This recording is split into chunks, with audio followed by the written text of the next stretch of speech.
তো good afternoon বন্ধুরা, আমি আবার এসেছি, ভিডিও নিয়ে এসেছি। আজকে কিছু কথা বলবো, সেজন্যে তোমরা আগের ভিডিওতে আমার দেখেছিলে, আমি বাবাকে নিয়ে কথা বলেছিলাম যে বাবার গালের মধ্যে একটা ঘা দেখা দিয়েছে। তো তারপরে এখানে ডাক্তার দেখানো হয়, সেই ডাক্তার সাসপেক্ট করে 80% যে ওটা ক্যান্সারের দিকে চলে গেছে, আর 20% কনফিউজড আছে উনিও। তারপরে আমরা আবার মেডিকেল কলেজে নিয়ে যাই। মেডিকেল কলেজে 3টে ডক্টরকে দেখানো হয়, ইএনটি, ডেন্টাল স্পেশালিস্ট আর স্কিনের ডাক্তার। সবারই একই সাসপেক্ট যে ওটা ক্যান্সার,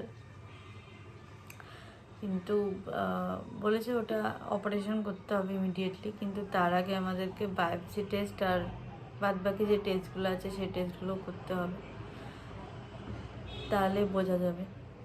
তো আমি এই কথাগুলো আমি সত্যিই আমার ইউটিউবে এসে বলার মতো আমার মানসিকতা বা কোনো কিছুই নেই, শুধু আমি একটাই মেসেজ দেওয়ার জন্যই শুধু এসেছি।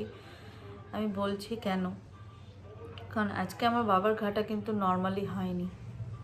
আমার বাবা কিন্তু কোনো অ্যালকোহল বা স্মোকিং জাতীয় জিনিসে কিন্তু অ্যাডিক্টেড নয়, শুধুমাত্র একটা জিনিসে অ্যাডিক্টেড ছিল, সেটা হচ্ছে বিমল বলে যে জিনিসটা, সেটা খেয়েই আমার বাবার আজকে এই পরিস্থিতি এসেছে। তো আমি শুধু একটা কথাই বলবো, যে যারা এখনো পর্যন্ত, যারা ভিডিও দেখছো, যদি কারোর আত্মীয় স্বজন এই সমস্ত জিনিস খেয়ে থাকো, প্লিজ এক্ষুনি সেটাকে বন্ধ করে দাও, কারণ এটা একটা মারাত্মক পজিশনে চলে যেতে পারে। আর সেই সাফারিং তার ফ্যামিলি এবং তাকে অনেক অনেক কষ্ট পেতে হয়। নিজের বাবাকে দিয়েই দেখছি, খুব কষ্ট পাচ্ছে এখন। কিন্তু ডাক্তার বলেছে যে এটা যেহেতু ফার্স্ট স্টেজেই ধরা পড়েছে, তো ঠিক হয়ে যাবে। আমি শুধু সবার কাছে একটা প্রার্থনাই করছি, সবাই প্লিজ যারা এগুলো খাচ্ছে এগুলো বন্ধ করো, আর আমার বাবার জন্য সবাই একটু প্রে করো, আমার বাবা যেন সুস্থ হয়ে যায়। প্লিজ আমার বাবা যেন সুস্থ হয়ে যায়। আর কিছুই কথা বলবো না আজকে, আমি এটুকুই কথা বলার জন্য আমি এসেছিলাম। আমি ভিডিওটা এন্ড করছি, জানি না আমি আবার কবে ইউটিউব ভিডিও করবো বা কি। আর এখন বাবার ট্রিটমেন্ট চলবে, এখন বাবার রিপোর্ট আসবে, রিপোর্ট এলে আমরা এখানে হবে কি না, আমরা ভেলুর নিয়ে যাব কি না, সেটাও এখনও সিউরিটি নেই। তো তোমরা সবাই প্লিজ প্রার্থনা করো আমার বাবার জন্য, আমার বাবা যেন সুস্থ হয়ে যায়, কারণ সবারই প্রার্থনাতে, ব্লেসিংয়ে মানুষের অনেক কিছু অনেক চেঞ্জ হয়ে যায়। আর যারা এরকম নেশা অ্যাডিকশানে আছো, প্লিজ তারা অবশ্যই এগুলো এক্ষুনি তোমরা ছেড়ে দাও, কারণ এইগুলোতে মানুষের বিপদ বাড়বে। আমি নিজে ভুক্তভোগী হচ্ছি আমার বাবার জন্য, আমার বাবা খুব কষ্ট পাচ্ছে, এখন বুঝতে পারছে যে সে কতটা ভুল করেছে।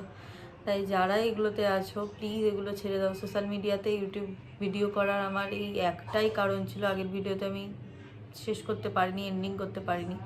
তো আমি আজকে বলছি, এই রিভিলটা করছি যে এটা আমার বাবার নর্মাল ঘা ছিল না, এটা ওই তাম্বাকু জাতীয় জিনিস খাওয়ার জন্যই আমার বাবার কিন্তু ঘাটা হয়েছে।